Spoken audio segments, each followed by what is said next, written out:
I'm going to show you how I DIYed two of these floral arrangements in these raised planters that look high-end, but they're actually really not. Now, if you've seen some of my previous videos for flower arrangements, you'll know that I always start by steaming all the flowers. They open up the petals and make them look really nice. Then I stand them up in vases so they don't get squished again before I'm able to put them into the arrangement. These are the planters I ordered from Amazon. They're actually super lightweight because they're made of plastic, so it's easy to transport them.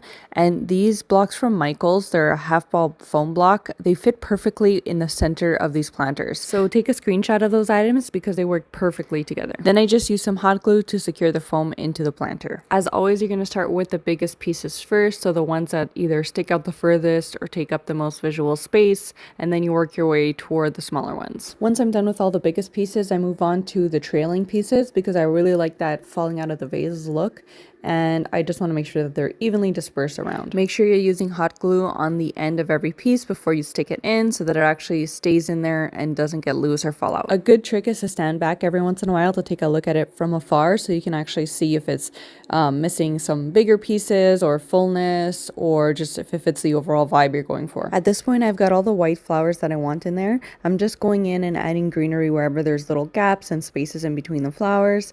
And I actually ran out of greenery, so I will have to come back and add more. But at this point, you have a pretty good idea of what they're going to look like. So if you do like them, like and save this video so you can recreate them at home.